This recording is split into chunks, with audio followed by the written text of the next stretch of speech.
Hello friends, good evening. இப்போ நம்ம என்ன பார்க்க போறோம்னா ஈவினிங் ஸ்நாக்ஸ் காலிஃப்ளவர் பக்கோடா எப்படி செய்யுதுன்னு பார்க்கலாம்.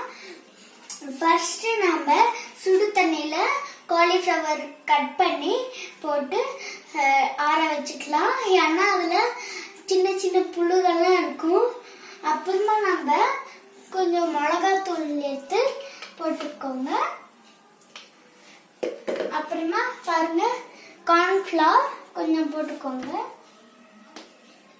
அப்புறமா உப்பு கொஞ்சம் ஆட் பண்ணிக்கோங்க.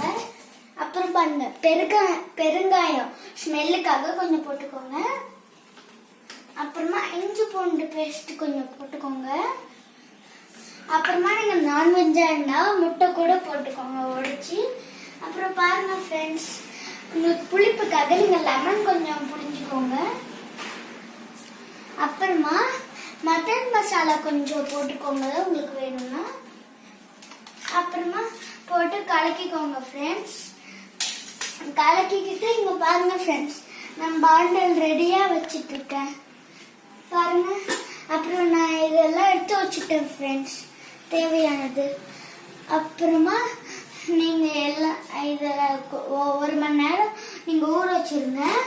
அப்புறமா ஊற வச்சுட்டு 1 மணி நேரம் ஆயிட்ட அப்புறமா நீங்க எடுத்து எண்ணெயில போட்டு பொரிச்சுக்கோங்க. அது கோல்டன் கலரா ஆகுற வரைக்கும் நீங்க வெயிட் பண்ணுங்க. கோல்டன் கலர் ஆயிட்ட அப்புறமா நீங்க எடுத்தீங்கன்னா சூப்பரான சுவையான காலிஃப்ளவர் பக்கோடா வந்து ரெடி. Okay, bye bye. இன்னொரு இன்ட்ரெஸ்டிங்கான வீடியோல சந்திக்கலாம்.